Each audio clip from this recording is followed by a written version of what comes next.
امام بخاری رحمۃ اللہ علیہ کی صحیح بخاری میں یہ روایت آتی ہے، حدیث نمبر 4920 ہے۔ بتوں کی ابتدا کیسے ہوئی، بتوں کی عبادت کیسے شروع ہوئی؟ نبی کریم صلی اللہ علیہ وسلم نے بیان فرمایا کہ نوح علیہ السلام کی قوم میں 5 مشہور بت تھے، اور وہ جو 5 مشہور بتوں کے نام رکھے گئے تھے، فرمایا وہ نام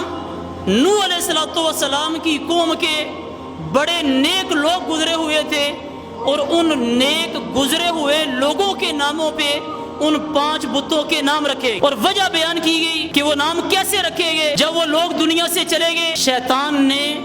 پہلے اس وقت کے جو لوگ دنیا میں موجود تھے، شیطان نے ان لوگوں کو یہ بات سمجھائی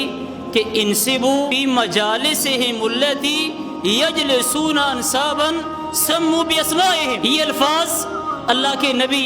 صلی اللہ علیہ وسلم نے بیان فرمائے کہ شیطان نے نوح علیہ السلام کی قوم کے لوگوں کو یہ کہا کہ یہ جو نیک لوگ گزر کے گئے ہیں، جس جگہ پہ یہ لوگ بیٹھا کرتے تھے، ان کے بیٹھنے کی جگہوں پہ بت بنا کے اور ان بتوں کے نام ان مشہور اور نیک لوگوں کے ناموں پہ ان بتوں کے نام رکھو۔ ان بتوں کے نام رکھ دیے گئے۔ یہ میرے نبی علیہ السلام نے